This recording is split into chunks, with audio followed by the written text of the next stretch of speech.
नमस्कार मित्रांनो, मी दीपक जाधव, नाशिक। आज नाशिकला आलो आहे। मुलीचा UPSCचा पेपर होता, तर पेपर चालू आहे। तर अनेक शेतकरी मित्रांचे कॉल आले की भाऊ व्हिडिओ थोडा मोठा झाला, थोडा शॉर्टमध्ये हवामानाचा अंदाज द्या। तर या ठिकाणी माझ्या गाडीमध्येच बसून तर हा हवामानाचा अंदाज देतो।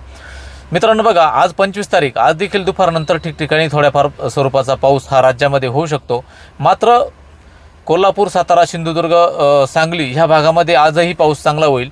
नाशिकचाच विचार करायचा झाला तर बघा, या ठिकाणी बऱ्याच शेतकऱ्यांची अजून शेती तयार करायची बाकी आहे।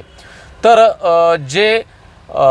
मी या व्हिडिओनंतर एक ॲनिमेशन दाखवणारच आहे, ते देखील पाहून घ्या। परंतु मित्रांनो, ज्या पद्धतीनं शक्ती चक्रीवादळ निर्माण होणार, तर ते शक्ती चक्रीवादळ काही निर्माण झालेलं नाही। त्याचा लो प्रेशर एरियाच त्या ठिकाणी बनला, नंतर परवा डिप्रेशन बनलं आणि काल वेलमार्क लाईन बनली। त्यामुळे मुंबईपासून ते गोव्यापर्यंत जोरदार पाऊस, अगदी बेळगावपर्यंत जोरदार पाऊस किनारपट्टीने होतो आहे। तर किनारपट्टीच्या भागात असलेले जिल्हे, त्याच्यामध्ये बघा, मुंबईपासून ते रायगड, रत्नागिरी, ठाणे, सिंधुदुर्ग, पुण्याचा काही भाग आणि कोल्हापूर, रत्नागिरी ह्या भागामध्ये जोरदार पाऊस त्या ठिकाणी होत आहे। आणि या भागाला लगत असलेला जो भाग आहे, अगदी नांदेड, सोलापूर, सांगली हा भाग, त्याच्यानंतर इकडे परभणी, जालना ह्या भागात देखील पावसाची शक्यता त्या ठिकाणी आहे। छत्रपती संभाजीनगर, अहिल्यानगर ह्या भागात देखील पावसाची शक्यता आहे। मात्र उद्या 26 तारीख उत्तर महाराष्ट्रामध्ये म्हणजे नाशिकमध्ये उद्या पावसाची शक्यता चांगली, मॉडेल आधारित चांगली दिसते।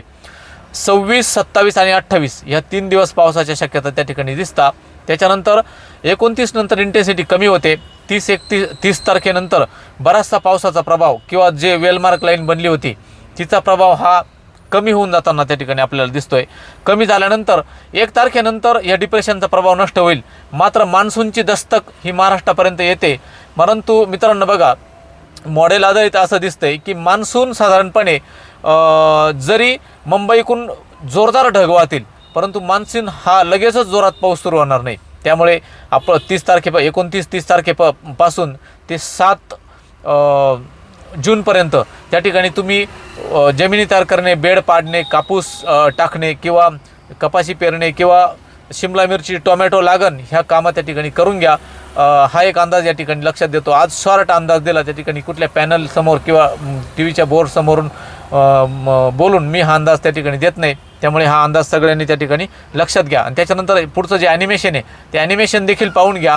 एका छोट्याशा ॲपवरून घेतलं मी ते, आज तेवढी मॉडेल आधारित लॅपटॉप घरी राहिला, त्यामुळे सामुग्री नसल्यामुळं ते ॲनिमेशन पाहून घ्या। आणि त्या ॲनिमेशननुसार तुम्हाला समजेल की पुढच्या 26, 27, 28 आपल्याकडे पाऊस राहील। त्यानुसार कामाचं नियोजन करा आणि 29-30 तारखेनंतर तुम्ही तुमची शेती त्या ठिकाणी तयार करू शकता। धन्यवाद। नमस्कार, मी दीपक जाधव, नाशिक। आज 25 मे 2025। बघा, ज्या पद्धतीने शक्ती चक्रीवादळ निर्माण होणार, ते काही शक्ती चक्रीवादळ निर्माण तर झालं नाही, परंतु त्यानंतर ते लो प्रेशर एरिया डिप्रेशन झाला काल। आणि आज वेलमार्क लाईन बनून महाराष्ट्राच्या मुंबईपासून ते गोव्यापर्यंत हा जो स्क्रीनवर आपल्याला चक्राकार स्थिती फिरताना दिसते। तर बघा, ज्या पद्धतीने रेड कलर, येलो कलर आणि ग्रीन कलर ज्या जिल्ह्यांवर येतील त्या ठिकाणी पावसाची शक्यता आहे। पासून आपण चालू ॲनिमेशन की 25 तारखेला कोल्हापूर, त्याच्यानंतर सांगली, सातारा या भागामध्ये जोरदार पावसाच्या शक्यता आहेत। बघा, आपण त्या ठिकाणी मुंबई ते कोल्हापूर पूर्ण एरिया। त्याच्यानंतर 26 तारखेला देखील अगदी उत्तर महाराष्ट्र, नाशिक, धुळे, छत्रपती संभाजीनगर, अहिल्यानगर, अकोला, अमरावती, नांदेडपर्यंत पावसाच्या शक्यता आहे।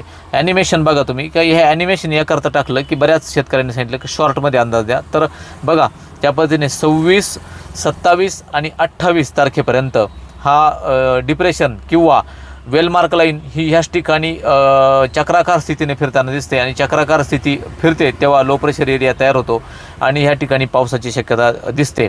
28 तारखेनंतर देखील थोड्याफार प्रमाणात कोल्हापूर, सोलापूर, सातारा, सांगली, नांदेड, वाघाळा, जालना, अकोला या भागात पावसाची शक्यता आहे। मात्र 30 तारखेनंतर बघा, जरीही मान्सून आपल्या उंबरठ्यापर्यंत आला तरीही देखील पावसाच्या शक्यता मात्र ह्या बऱ्याच अंशी त्या ठिकाणी कमी झालेल्या आपल्याला दिसत आहे। जय शिवराय, धन्यवाद मित्रांनो।